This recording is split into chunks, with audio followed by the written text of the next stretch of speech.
आदित्य, आपका भी रुख करूंगी। रामदत्त त्रिपाठी जी, अब ये जो लड़ाई है सूबे की, मैं उत्तर प्रदेश, अब हम इधर से उधर आते स्विच करते रहेंगे क्योंकि यही आज की दो बड़ी खबरें हैं और हमें ये दोनों ही बड़ी खबरें दर्शकों तक पहुंचानी है। बिल्कुल ये नहीं होना चाहिए कि एक को ज्यादा वक्त दिया और दूसरे को कम, इसीलिए इसी तरीके से स्विच होते रहेंगे। ठीक है रामदत्त त्रिपाठी जी, ये चौथा फेज है, अब हम फोर्थ फेज में लड़ाई के एंटर कर चुके हैं। आते आते चीजों में कुछ बदलाव हुआ है या आपको लगता है कि सातों फेज इसी तरीके से मुद्दे हावी रहने वाले हैं, मुद्दों पर ज्यादा हावी बयान रहने वाले हैं और बयान से ज्यादा हावी कौन सा दिग्गज किस तरीके से अपनी किस्मत दांव पे लगाता है वो हावी रहेगा?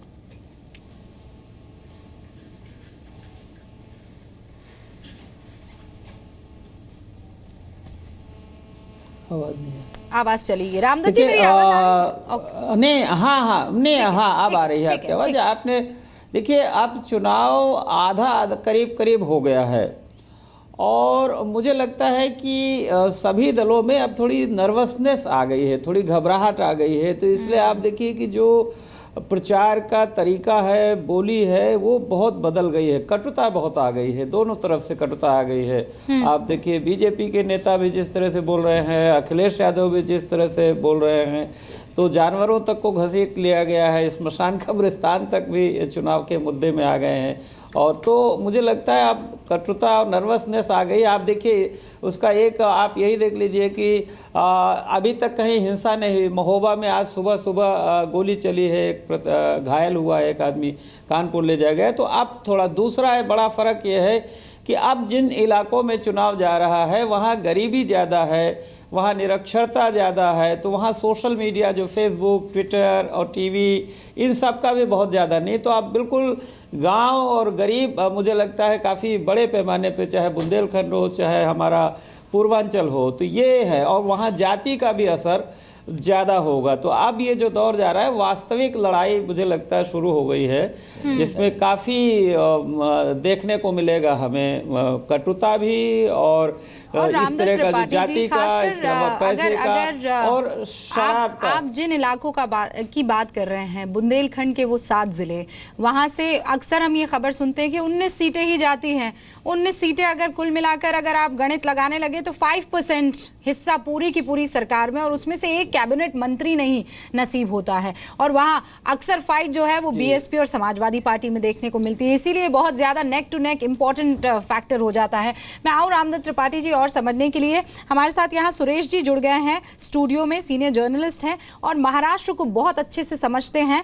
लोकमत के लिए सर जो है एडिटर हैं लोकमत के। सर बहुत बहुत स्वागत है आपका। मैं आपके पास आऊँ उससे पहले विद्या का रुख कर लेते हैं, मेरे सहयोगी, क्योंकि वो हमें कुछ आंकड़े बताने वाले हैं, खासकर 2014 लोकसभा में किसको कितनी सीटें मिली थी, कितनी हिस्सेदारी थी उत्तर प्रदेश में, वो जरा समझ लेते हैं। जी रूबिका, क्योंकि 2014 का चुनाव पूरे देश में मोदी के नाम पर लड़ा गया था और इस बार उत्तर प्रदेश में मोदी के नाम पर ही बीजेपी चुनाव लड़ रही है, तो इस तरह से यह देखना बहुत दिलचस्प हो जाता है कि 2014 के आंकड़े क्या रहे थे, यानी कि किस पार्टी के खाते में कितना प्रतिशत वोट गया था। देखिए तेजी से आपको बता देते हैं, बीजेपी क्योंकि नंबर 1 पार्टी रही थी 2014 के लोकसभा चुनाव में, तो सबसे ज्यादा वोट प्रतिशत 38% वोट अगर इन इलाकों की जहां पर आज चुनाव हो रहे हैं वहां की बात करें तो इस पार्टी के यानी कि बीजेपी के खाते में गई थी। समाजवादी पार्टी के पास 20% वोट आए थे और इसके अलावा बीएसपी की अगर बात करें जिसके खाते में एक भी सीट नहीं आई थी, 19.9% वोट बीएसपी के पास, और कांग्रेस जिसके पास एक सीट रायबरेली की सीट आई थी उसके खाते में 12.5% वोट गए थे। अन्य के खाते में 9.6% वोट गए थे। लेकिन सीटों के लिहाज से अगर देखें तो किस पार्टी का दबदबा रहा था, किस पार्टी के पास कितनी सीट गई थी, हालांकि ये तमाम लोग जानते होंगे कि बीजेपी सबसे बड़ी पार्टी थी 2014 के लोकसभा चुनाव में, लेकिन एक बार आंकड़े एक बार फिर से उनको बता देते हैं जो हमारे दर्शक हैं। देखिए बीजेपी के पास 11 सीटें, यानी कि इस 53 विधानसभा सीटों में से हम बात कर रहे हैं जहां पर इस वक्त आज चुनाव हो रहे हैं, उनमें अगर लोकसभा की सीटों की बात करें तो 11 सीट बीजेपी के पास, एसपी के पास एक भी सीट नहीं, समाजवादी पार्टी यानी कि, और बीएसपी के पास भी एक भी सीट नहीं, कांग्रेस के पास एक सीट, रायबरेली की सीट, सोनिया गांधी की सीट जो कांग्रेस के खाते में गई थी, अन्य के खाते में एक सीट भी नहीं। तो सुपड़ा साफ हो गया था बाकी तमाम दलों का। लेकिन क्या यही बातें इस बार के चुनाव में भी नजर आएंगी? क्योंकि लोकसभा का चुनाव अलग होता है और विधानसभा का चुनाव अलग होता है, अलग अलग चेहरों पर लड़ा जाता है, अलग अलग मुद्दों पर लड़ा जाता है रूबिका। तो अंतर जरूर देखने को मिल सकता है, लेकिन 2014 को अगर ध्यान में रखें तो बीजेपी यहां बादशाह थी। लोकसभा को लेकर बहुत बहुत शुक्रिया विद्या इन तमाम आंकड़ों को हम तक पहुंचाने के लिए। सर्वेश, मेरे एक और सहयोगी जो है इलाहाबाद से हमारे साथ जुड़ गए हैं, उनका भी हम रुख करेंगे। सर्वेश, मैं आपके पास आऊं और इलाहाबाद के हालात आपसे लूं, उससे पहले स्टूडियो में हमारे साथ सुरेश जी जुड़ गए हैं, ज़रा उनसे बीएमसी का जिक्र कर लेते हैं। सर, अभी रामदत्त त्रिपाठी जी उत्तर प्रदेश के चौथे फेज को लेकर ये कह रहे थे कि नर्वसनेस अब लगातार उन पार्टियों में बढ़ती चली जा रही है। लेकिन आज अगर नर्वसनेस शब्द है किसी के लिए तो मुझे लगता है वो शिवसेना के लिए है, वो राज ठाकरे के लिए है, वो कांग्रेस एनसीपी के लिए है और बीजेपी के लिए भी। महाराष्ट्र के कॉरपोरेशन और जिला परिषद के चुनाव जहां तक है, मैं अभी नर्वसनेस शब्द इतने जल्दी तो यूज़ नहीं करूंगा।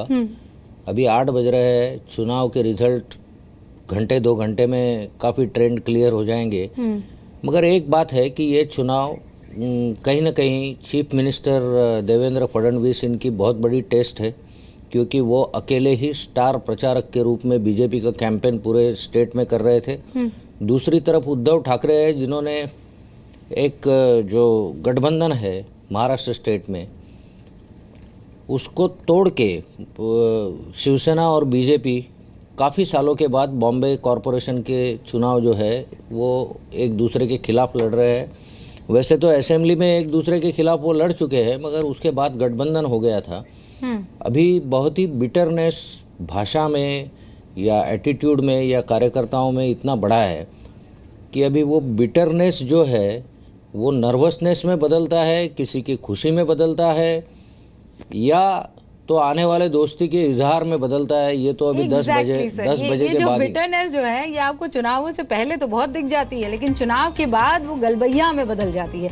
एक छोटे से ब्रेक के लिए हम रुक रहे हैं, फिर आपको याद दिला दूं 2 बड़ी खबरें हैं आज देश में और दोनों बड़ी खबरों को हम सेम अनुपात में लगातार कवर कर रहे हैं, चाहे बीएमसी के रिजल्ट्स आने की बात हो या फिर उत्तर प्रदेश में चौथे फेज की बात हो। एक ब्रेक के लिए रुक रहे हैं, सेल्फी लीजिए अगर आप उन 12 जिलों में हैं, वोट कीजिए, सेल्फी लीजिए और हमें जल्दी से ट्वीट कीजिए, हम आपकी तस्वीर जरूर दिखाएंगे #UP वोट महा रिजल्ट्स पर।